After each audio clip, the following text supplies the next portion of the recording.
What makes a game special? The graphics, the writing, or the music? Or maybe the number of awards it has won? For me, a game is special when I have played it multiple times, from start to finish. Yet I still keep coming back. Back to a story I have already heard. Travel a world I have seen most of. Characters I have met many times. Back to make the same choices I have made before and deal with the same consequences. Then why is it that I find myself returning to it and I struggle to find the answer? And that's when I know a game is special. Needless to say, I have completed The Witcher 3 Wild Hunt multiple times, and I never say to myself, I have already played this game. Let's play something else. I own 50 plus open world games. It's a small library, and Witcher 3 is the only game I play frequently. All the other games I play get old for me very quickly. And the reason could be anything. Maybe the story isn't good enough. Sometimes the combat doesn't click for me. Or the music is bad and doesn't match the environment. Or the world is uninteresting. The Witcher 3 has none of these issues. Of course, Witcher 3 is not a perfect game, but I believe it comes very, very close. Now, Witcher 3 does have its fair share of problems that I'm going to cover later in the video. But let's start with the things that it does just right. Things that keep bringing us back to this masterpiece. Now, before we start, I want to mention that I'm going to go through each map one by one as the story progresses. To make it easy for you, I have added chapters in the video. Also, if you could hit that like button for me, I would really appreciate that. So let's get into it. The story begins at Kaer Morhen. Located in the Blue Mountains of the Kingdom of Cadwen, it is a remote mountainous region in the fictional world of The Witcher. With a big castle, it serves as the training ground for witchers of the School of the Wolf. And while formal trials no longer take place there, it remains a place for witchers to take rest during the winter. Who are the witchers, you might ask? Stray children, raised and trained to slay monsters. They're taught the art of sorcery. Their bodies genetically mutated through ancient rituals that strip them of any human emotions and give them superhuman abilities. Those who survive the rituals become witchers. Then they travel from one place to another looking for contracts. It's their job to slay monsters in exchange of gold. So once a task is completed, witchers go to a different place, constantly moving and roaming around, spending most of their time on the road. The witcher we get to play as in The Witcher 3 is Geralt of Rivia. Geralt is super experienced and a professional at what he does. Geralt only has one true home, that is Kaer Morhen, which is the very first location in the game. Now in the beginning, Kaer Morhen only serves as a tutorial section where you learn the different mechanics of the game along with combat. The outside surrounding area is closed off to you, which will be made available later in the game when you revisit Kaer Morhen. The sequence begins with an inappropriate introduction to Yennefer, and after admiring the breathtaking view, not that one, you meet Ciri and Vizima, the head coach of the Witchers. Then you meet other Witchers in the castle, Ezekiel and Lambert. Lambert, what a prick. Now this whole sequence is taking place in Geralt's dream, sort of a nightmare, because the sequence ends with Wild Hunt attacking Ciri. After completing the tutorial, you're moved to the second location in the game. CD Projekt Red designed White Orchard to serve as the second tutorial section, separate from other big maps, because CDPR thought exposing players to the world of Witcher 3 right away will be a bit overwhelming for them. So they created White Orchard to serve as a link in the story and a decent-sized tutorial map, which was the right decision. White Orchard is a beautiful place, with a few villages spread across the map, a few small rivers, and an army camp where we get our very first contract to kill a monster. Can you guess what that monster is? If you said a royal griffin, then your answer was correct. Now this is technically not the first monster we kill. Remember those ghouls near White Orchard? Yeah, but this is our first Witcher contract that we land in the game. Tracking and killing the griffin was epic. Our main objective of coming to White Orchard was to find Yennefer. Receiving her letter, Geralt has tracked her here. After completing the main quest, you finally meet her. But before that, if you want to, you can complete a few side quests. Some are very interesting and teach you how different mechanics work in the game, like Witcher senses, following a trail, using environmental clues to solve cases, and much more. For example, the quest where you find the ring in the well so that the wraith stops hunting the villager's daughter. White Orchard is full of these side quests. Shortly after killing the griffin, we're forced to leave White Orchard with Yennefer because the wild hunt follows her, which brings us to the third location.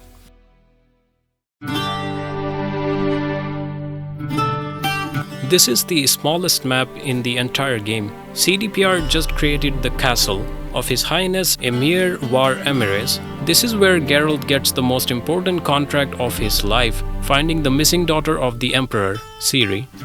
Emir Var Emres. Ow! Thanks, kid. Now fuck off. My daughter Cirilla, she's returned.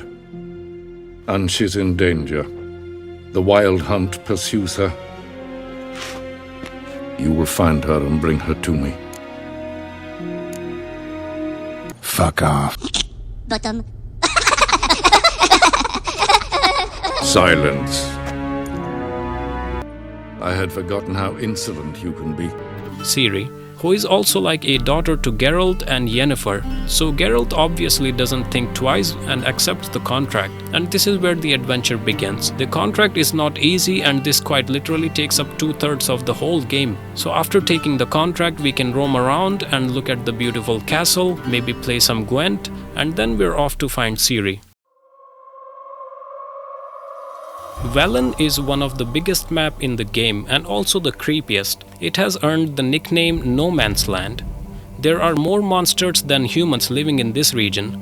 To give an example on how creepy this game truly is, I had to switch to GTA 5 after completing the quest Tower Full of Mice at Fyke Isle. Don't even ask how I managed to complete it. No game has ever managed to do that to me. Literal goosebumps. That quest made my skin crawl. Did not play the game for a good few days after that. If you don't live alone, I don't think you will understand. Basically, if you're looking for the ultimate Witcher 3 experience, just go to Velen. You'll get more than enough. When people die or are killed during the war, villagers dump their bodies around the bog, which attracts monsters, and sometimes those bodies come back as drowners, ugly annoying creatures. Not just these, you encounter demons and werewolves. In short, Velen is not a place you go to for a short hike. Even the quests you find here are heart-wrenching, like the Bloody Baron questline. Such good writing. I have yet to find a quest in a video game that is as good as the Bloody Baron. No exaggeration. Amazing experience, and this is the quest that leads Geralt to the Ladies of the Wood. Frankly, I think they were better antagonists than the Wild Hunt. I don't care what anyone says, they were evil. Somehow, the Bloody Baron quest is connected with the Ladies of the Wood quest. Once you find the Baron's wife, everything starts to make sense. Things are not as simple as they seem in No Man's Land. After concluding the Bloody Baron family affair, Geralt finds that Ciri met the Baron a few weeks back but had to leave due to the fear of Wild Hunt. So Geralt heads towards the next lead, which is in the biggest city in the game.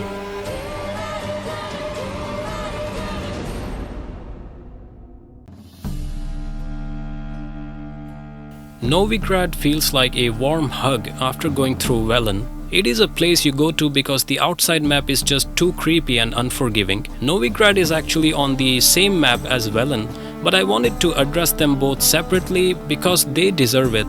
Novigrad is a one-of-a-kind location in the world of The Witcher. Small settlements of villagers just outside the city. Huge iconic defensive walls to protect the thousands of inhabitants inside the city. Humans, mages, dwarves, sorcerers, people of all races living together. Beautiful architecture, distinct house design, multiple city streets, segregated areas for rich and poor, the Hierarch Square, the harbor, eternal fire, and many more. Every time I visit Novigrad, I always stand here, right here in this spot. This is my favorite place in the entire city, with the best view in my opinion. I always look forward to coming here. The view never gets old. But being a city set in the world of The Witcher, Novigrad also has a dark side. Despite being a free city, Novigrad has a strong presence of Redania, Witch hunters are assigned with one task: kicking the non-humans out of the city. On the surface, everything looks normal, but when you look past the surface, a massacre is taking place. Witch hunters search and kill any non-human they find in the city, just for being a non-human. Public executions are held at the Hierarch Square and other places to give one clear message that non-humans are not welcome here. On arrival, Geralt immediately gets a first-hand experience of this. Searching for Triss Marigold, he finds Caleb Menge instead, the commander of the Temple Guard who served the Eternal Fire, known for his ruthlessness towards non-humans and mages. And Geralt is a witcher, he is not exactly considered a human, so Menge has his eyes on him till he commits a crime. Meanwhile, Geralt begins his search for Ciri. She was last seen with Dandelion, who is also missing. After digging around, we find his girlfriend, or one of his girlfriend. She is a performer with an amazing voice. I mean, have a listen to this.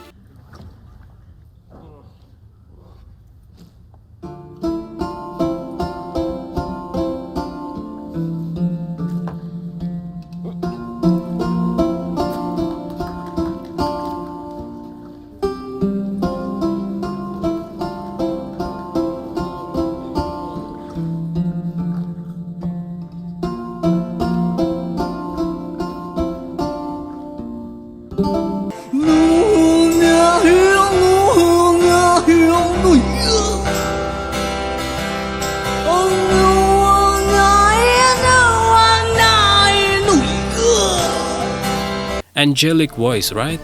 After doing a shit ton of favors for half the city and meeting this gentleman, a small reminder: do not work for him if you are a prostitute. I'm telling you, it's not worth it. So we finally managed to find Dandelion, and Ciri is not with him. She left Novigrad days ago to a place called...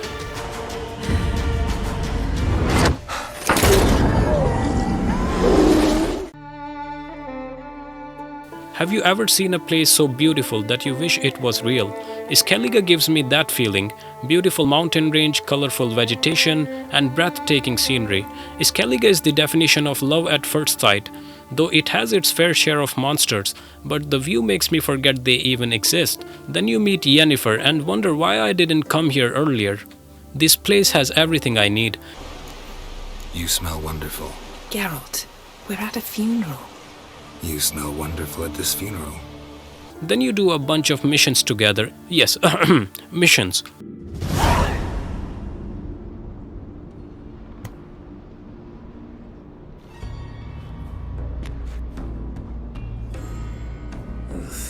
Putrefaction set in. But the vocal cords are intact. We might still get something out of him. What now, you piece of filth? Geralt and Yennefer do everything possible in their power to find Ciri, going from island to island fighting anything and anyone in their way, like these annoying sirens. Never let me ride a boat in peace. After fighting enough of them, I came to a conclusion that Yennefer needs anger management classes, and sirens need a bra. Ultimately, Geralt finds this handsome chap, who is thought to be Ciri herself. It's a long story, and someone is hiding inside this body, so we don't know. But what we do know is that we need to bring this bloke to Papa Vizima. So we travel to... back to Kaer Morhen, this time with fully unlocked map. How did CD Projekt Red manage to create so many equally impressive maps? Looks like something out of a painting. Well, wait till you play the DLC. Right away, people get to work.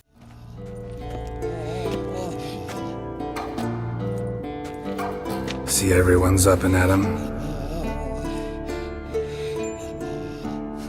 And reeking of booze. That hat was a memento, Lambert. Relax, old man. It'll come out in the wash. You can give the boys a rap on the knuckles later. Let's get to work. They don't want to waste any more time. Papa Vizima says, I know a way to lift the curse. Yennefer says, me too. So we go with Yennefer's idea and begin the preparations for the ritual to lift the curse. So the idea is that first we need to put this chap through Witcher trials and mutation rituals, because why not? And at the same time, Yennefer will try to squeeze the curse out of him. Literally.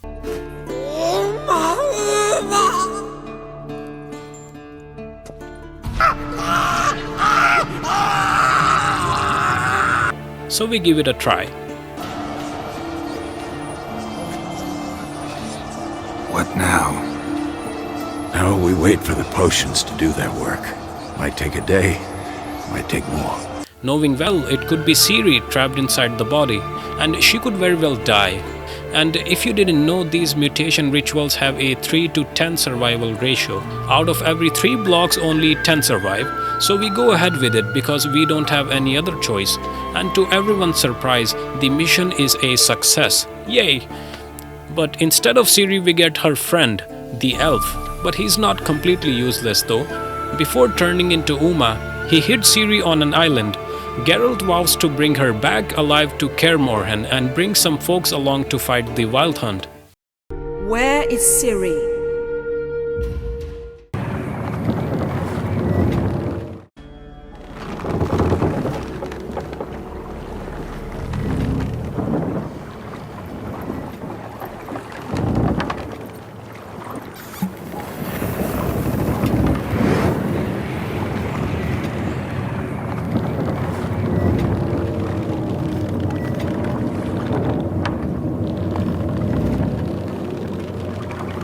The Isle of Mists is a hidden island protected by magic. No one could find this place aside from the elf and Ciri, and 10 random dwarves, 3 foglets, rot fiends, drowners, and a chort, a water hag, black flies, harpies, and Geralt. Aside from these, the place is well hidden. Making his way, Geralt reaches a hut, but the dwarves refuse to open the door unless you do them a favor. You know, the theme of this entire game. So we do find their friend, 1 friend out of 3, and dwarves finally open the door. And there she was, laying in front of my eyes, the prize I have been chasing for the past 30 hours. But she is not moving. Something is wrong. Her body is cold. Did all that hard work go to waste? Even Geralt does not believe it. He embraces Ciri's lifeless body. Then something happens. I see movement. And to our surprise, Ciri is alive. Jokes aside, this was a very emotional moment for me. When I played the first time, CDPR handled this sequence too well. For a while, Ciri and Geralt shared some thoughts. You know, some basic questions. Like, where the fuck have you been? And Ciri explains everything in detail. Shortly after, the Wild Hunt finds them both. Because it's not like everyone can find this place or anything. They can't give her a break, can they? So Ciri teleports us back to Kaer Morhen. Get us out of here. They'll know where we've gone. They'll know how to find me. They already do. Ciri, take us home.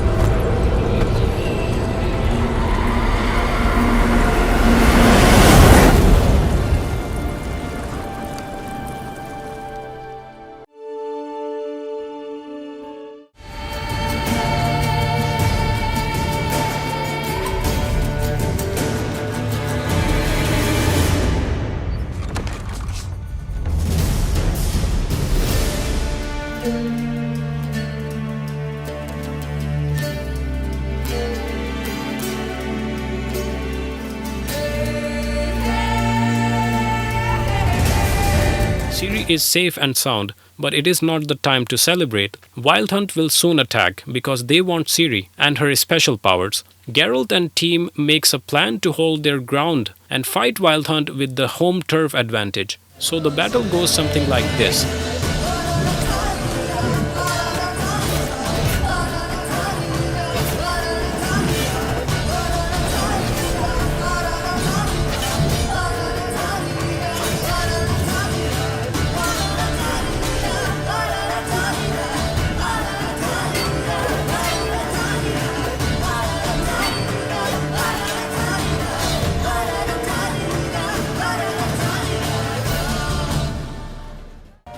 Geralt!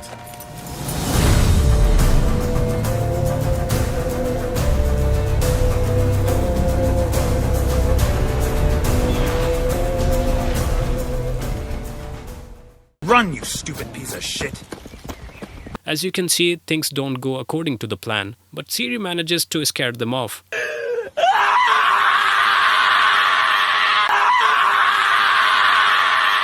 Everyone is safe except Papa Vesemir. Unfortunately, he didn't survive, so we bury him.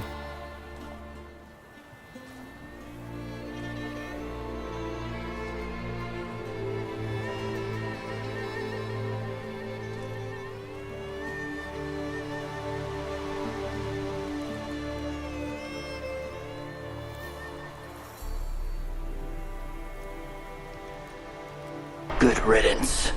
and plays snowball fight to mourn his death.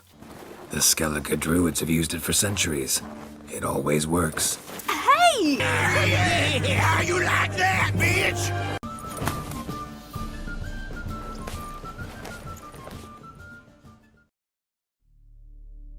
From this point onwards, the story picks up the pace. Ciri wants to avenge Papa Vesemir's death, so she takes Geralt and kills the commander of the Wild Hunt, Imlerith, who was responsible for the death of Papa Vesemir. Meanwhile, Ciri kills 2 crones from Ladies of the Woods. The third one escapes. But don't worry, Geralt kills her as well later in the game. Now Ciri wants to kill all of the Wild Hunt so that they don't pursue her. Such arrangement is made where we clash with Wild Hunt with full force and win. Now this is where the main story ends, and whatever choices you made throughout the game will decide whether Ciri stays with you, leaves you, or just dies. Depending on your choice, you get one of the 3 main possible endings to the game and total 36 ending variations.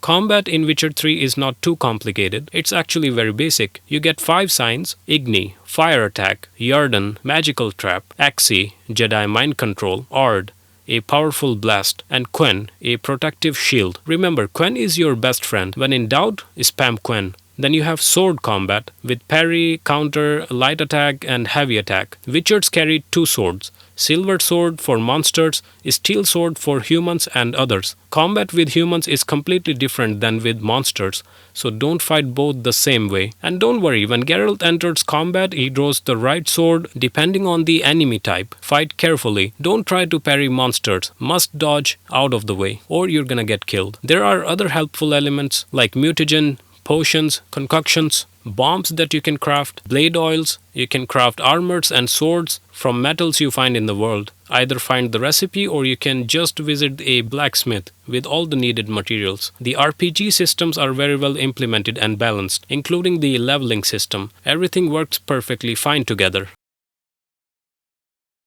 Honestly, the only word of advice I can give if you haven't played this game is that you're missing out on one of the best gaming experience of your life, if not the best. No other game feels the same. Witcher 3 has ruined my gaming experience in a way. No other game meets my expectations aside from maybe RDR 2. So this was my recap of this story. As you can tell, it's a really long story, but it is a great story. So folks, this is where we say goodbye. If you made it to this part of the video, then I salute you. You have my respect. Thank you for watching my video, and please leave a like and subscribe to the channel to support my work. As you can see, I really need your support.